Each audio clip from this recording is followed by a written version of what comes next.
नमस्कार, मैं धीरज कुमार आप सबका स्वागत करता हूं यूथ सफलता एक्सप्रेस पर। प्यारे बच्चों, आज हम लोग जो क्वेश्चन बैंक किया करते थे आज उसको नहीं करेंगे, बल्कि आज हम लोग एक बहुत शानदार टॉपिक पढ़ने जा रहे हैं जिसका नाम है वर्ब। सबसे पहले उसके बारे में थोड़ा इंट्रोडक्शन के बारे में जान लेते हैं कि वर्ब क्या होता है। तो देखिए,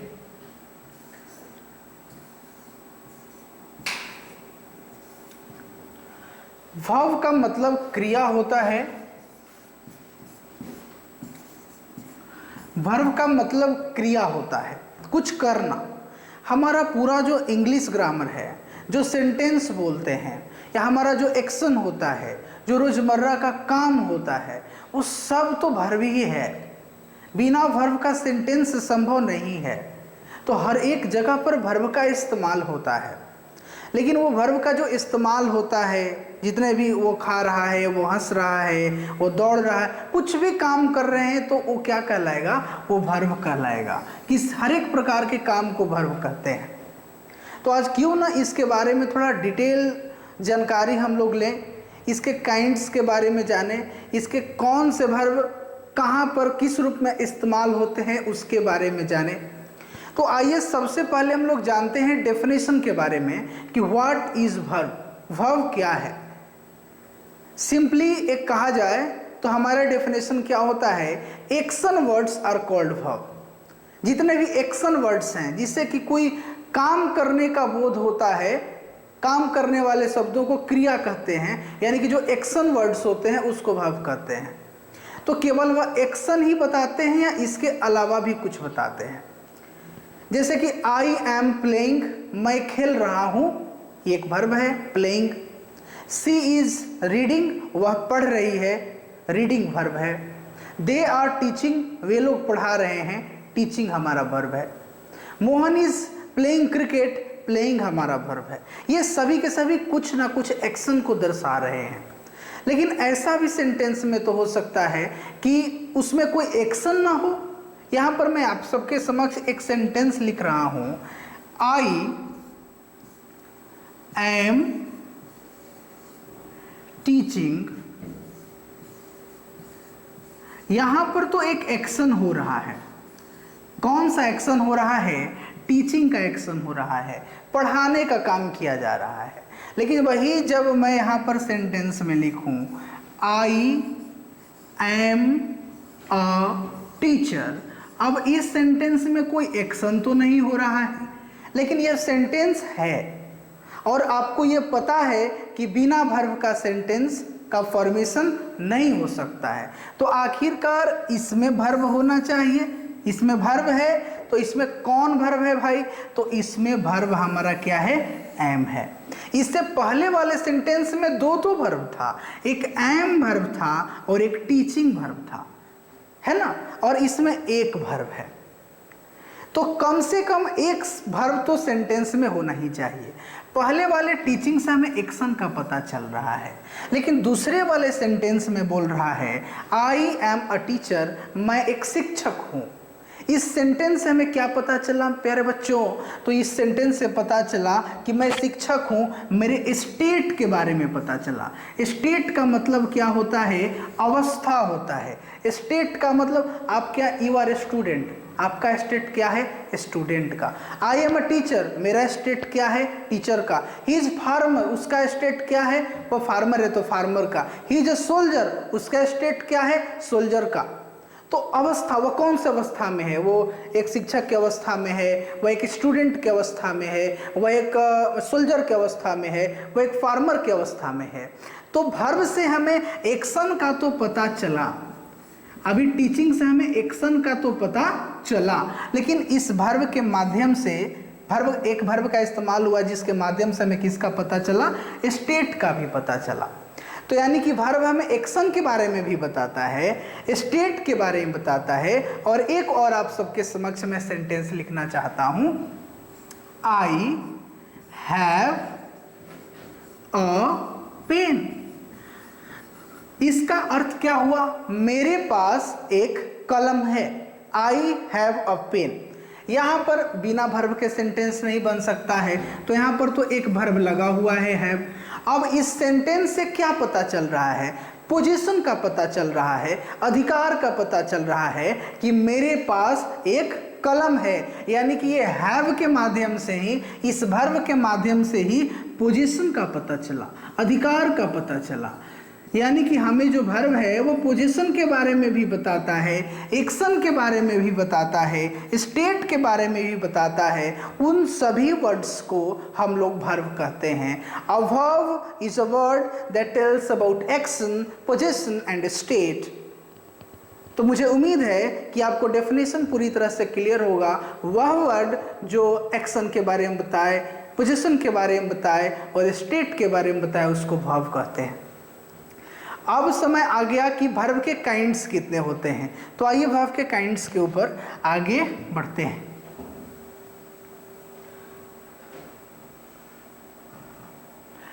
kinds of verb, kinds of verb.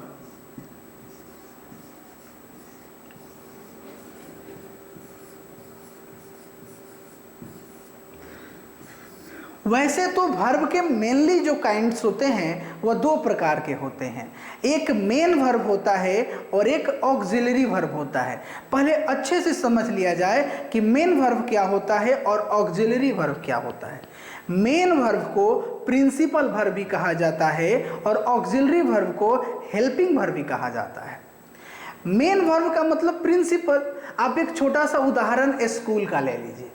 आपके स्कूल में एक प्रिंसिपल होता है और टीचर्स होते हैं। एक प्रिंसिपल होता है और टीचर्स होते हैं। ये जो प्रिंसिपल होता है ना, यदि ऐसा स्कूल हो जहाँ प्रिंसिपल ना हो, एक ऐसा स्कूल हो जहाँ बस टीचर्स हो, प्रिंसिपल हो ही ना, तो स्कूल ऑर्गेनाइज हो सकता है क्या? नहीं ऑर्गेनाइज हो सकता है। उसी प्रकार से एक सेंटेंस हो और उसमें मेन वर्ब ना हो तो सेंटेंस ऑर्गेनाइज हो सकता है क्या? बिल्कुल नहीं हो सकता है। यानी कि जो मेन वर्ब होता है, जिसके बिना सेंटेंस का फॉर्मेशन सही नहीं हो पाता है, उस वर्ब को मेन वर्ब कहते हैं। जैसे स्कूल में प्रिंसिपल का रोल होता है, उसी प्रकार से सेंटेंस में मेन वर्ब का रोल होता है। और जैसे स्कूल में टीचर्स, सभी प्रकार के सभी सब्जेक्ट के अलग अलग टीचर होते हैं। मैथ के टीचर, इंग्लिश के टीचर, सभी प्रकार के अलग अलग टीचर होते हैं। तो उसी प्रकार से वो स्कूल को क्या करते हैं? मदद करते हैं। तो उसी प्रकार से ये जो हेल्पिंग वर्ब होते हैं, ऑक्सिलरी वर्ब होते हैं, ये सेंटेंस में हेल्प करने के लिए होते हैं। किसके हेल्प करने के लिए? प्रिंसिपल वर्ब के हेल्प करने के लिए। वह सेंटेंस के बारे में कुछ अलग चीज़ों को मीनिंग देने के लिए होते हैं। तो पहले आइए लिखते हैं कि इसके दो काइंड्स होते हैं। कौन कौन होते हैं? मेन वर्ब एक होता है हमारा, और एक दूसरा हमारे पास है। पहला है हमारा मेन वर्ब और सेकंड है ऑक्सिलरी वर्ब होता है। ऑक्सिलरी वर्ब, इसको हम लोग क्या बोल सकते हैं? और में हेल्पिंग वर्ब बोलते हैं। Helping verb. और इसको क्या बोला जाता है? और में इसको हम लोग क्या बोल सकते हैं? मेन वर्ब, सॉरी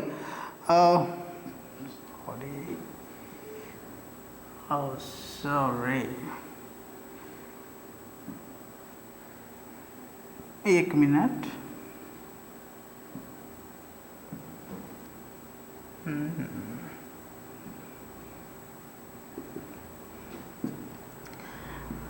मेन नहीं बल्कि प्रिंसिपल वर्ब बोलते हैं। Principal verb. अब कौन कौन मेन वर्ब होते हैं या प्रिंसिपल वर्ब होते हैं या फिर कौन कौन ऑक्सिलरी वर्ब होते हैं, उसको सुन लिया जाए, वो ज़्यादा अच्छा रहेगा। तो मेन वर्ब में जितने भी एक्शन वर्ड्स आप नाम सुनते हैं, स्टडी, गो, प्ले, ईट, बीट, किल, ये सभी के सभी जितने भी एक्शन वर्ड्स होते हैं वो सब के सब क्या कहलाते हैं? हमारे मेन वर्ब कहलाते हैं। अब बोलिए कि सर एक सेंटेंस में लिखता हूं और उसमें आप प्रयास करिएगा बताने का कि इसमें कौन मेन वर्ब होगा। आपके समक्ष मैं दो सेंटेंस को लिखूंगा, मुझे उम्मीद है कि आप इसको बता पाइएगा। देखा जाए, मेरे पास दो सेंटेंस है। I am reading I am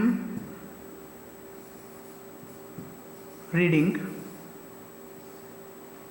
और दूसरा है आई एम अ टीचर। दो सेंटेंस है हमारे पास। अब पहला है आई एम रीडिंग, यहाँ पर वर्ब एम भी है और यहाँ पर वर्ब रीडिंग भी है, लेकिन नीचे वाले सेंटेंस में यदि देखा जाए तो केवल और केवल एक ही वर्ब है, एम है। एक बात हमेशा आप याद रखिएगा कि सेंटेंस बिना मेन वर्ब का नहीं बनता है। जैसे कि देखिए कैन क्या है, कैन ऑक्सिलरी वर्ब है, तो केवल कैन लगा देने से कि I can house, I can Ram, तो कैन लगा देने से उसके बाद कोई वर्ब नहीं लगाइएगा तो सेंटेंस पूरा नहीं होता है। तो सेंटेंस को पूरी तरह से मीनिंगफुल बनाने के लिए मेन वर्ब की आवश्यकता काफ़ी जरूरी होती है, आवश्यकता होती है। तो मेन वर्ब, अब देखिए ऊपर और नीचे में कौन मेन वर्ब है इसको पहचाना जाए तो पहला वाला में तो मेन वर्ब हमारा ये हो जाएगा, रीडिंग हो जाएगा। Reading is main verb, I am reading, मैं पढ़ रहा हूँ, क्योंकि रीडिंग जो है वो क्या है, हमारा एक्शन वर्ड है। लेकिन नीचे वाले सेंटेंस में देखा जाए आई एम अ टीचर, मैं एक शिक्षक हूँ, इसमें तो कोई एक्शन वर्ड नहीं है, और मैंने आपको बताया कि एक्शन वर्ड्स को ही हम लोग मेन वर्ब कहते हैं। लेकिन उस अवस्था में हम क्या करेंगे, जब हमारे सेंटेंस में एक्शन वर्ड्स ना हो, तब हम देखेंगे कि एकलौता वर्ब क्या है। तो एकलौता वर्ब यहाँ पर एम का इस्तेमाल किया गया है। तो प्यारे बच्चों, जब एम यहाँ पर वर्ब के रूप में हो जाएगा और केवल एक ही वर्ब होगा तो यही क्या हो जाता है, मेन वर्ब हो जाता है। कभी कभार केवल और केवल जब अकेले am, is, are, was, were नहीं वर्ब पढ़ते हैं, हैव, हैज, हैड, ये सब आ जाए तो यही मेन वर्ब का काम करते हैं। तो हमें याद रखना है, वैसे तो एक्शन वर्ड्स को मेन वर्ब कहते हैं, लेकिन जब एक ही वर्ब केवल सेंटेंस में हो तब यह मेन वर्ब के रूप में काम करता है।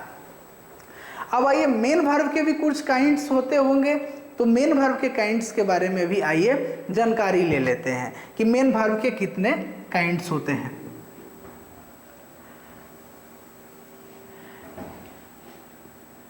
आइए मेन वर्ब के कितने काइंड्स होते हैं जाना जाए।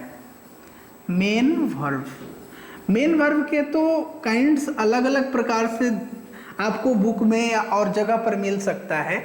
मैंने इसको इस प्रकार से बताने का प्रयास किया है। मेन वर्ब के दो काइंड्स, एक होता है फाइनाइट वर्ब, एक होता है हमारा फाइनाइट वर्ब, और दूसरा हमारा जो इसका काइंड्स होता है उसको बोलते हैं नॉन फाइनाइट वर्ब। पहला है फाइनाइट वर्ब और दूसरा है नॉन फाइनाइट वर्ब। अब फाइनाइट वर्ब क्या होता है और नॉन फाइनाइट वर्ब क्या होता है, एक बार मैं डेफिनेशन को बताता हूँ।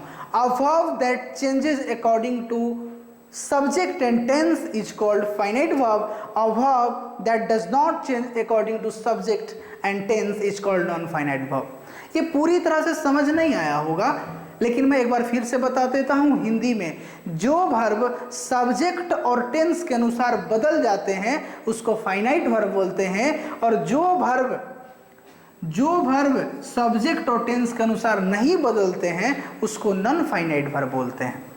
अब एक दो सेंटेंस से समझा जाए कि आखिरकार कौन फाइनाइट वर्ब होगा और कौन नॉन फाइनाइट वर्ब होगा। हमारे पास तीन सेंटेंस है। I am to play, I am to play, he is to play, और थर्ड है ही was